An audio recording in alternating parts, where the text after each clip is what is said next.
សូមជូនរឿងព្រះនាងនិងកូនឆ្នាំងដីនៅក្នុងនគរមួយមានព្រះនាងម្នាក់រស់នៅក្នុងព្រះរាជវាំងធំធេងទោះមានអ្វីគ្រប់បែបយ៉ាងក៏ព្រះនាងមិនមានសេចក្តីសុខពេញលេញនិងសប្បាយរីករាយព្រះនាងតែងសម្លឹងមើលទៅខាងក្រៅព្រះរាជវាំងដោយចិត្តចង់ដឹងចង់ស្គាល់ការរស់នៅខាងក្រៅមួយថ្ងៃព្រះនាងសម្រេចចិត្តចេញទៅមើលជីវិតរស់នៅខាងក្រៅ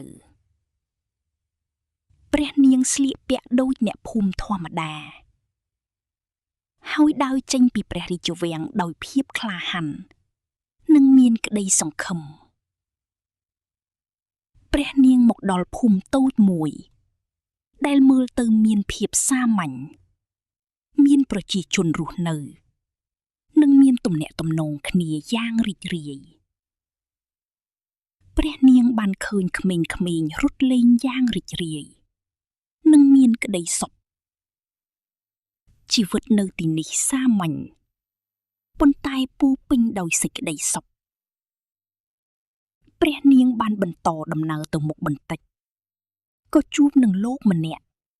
ដែលកំពុងតែធ្វើឆ្នាំងដីនៅក្រោមដីដ៏ធំមួយនៅក្បែរភូមិលោកតាម្នាក់នោះគាត់កំពុងតែញាប់ដៃញាប់ជើងខិតខំធ្វើការរបស់គាត់ខ្លាំងណាស់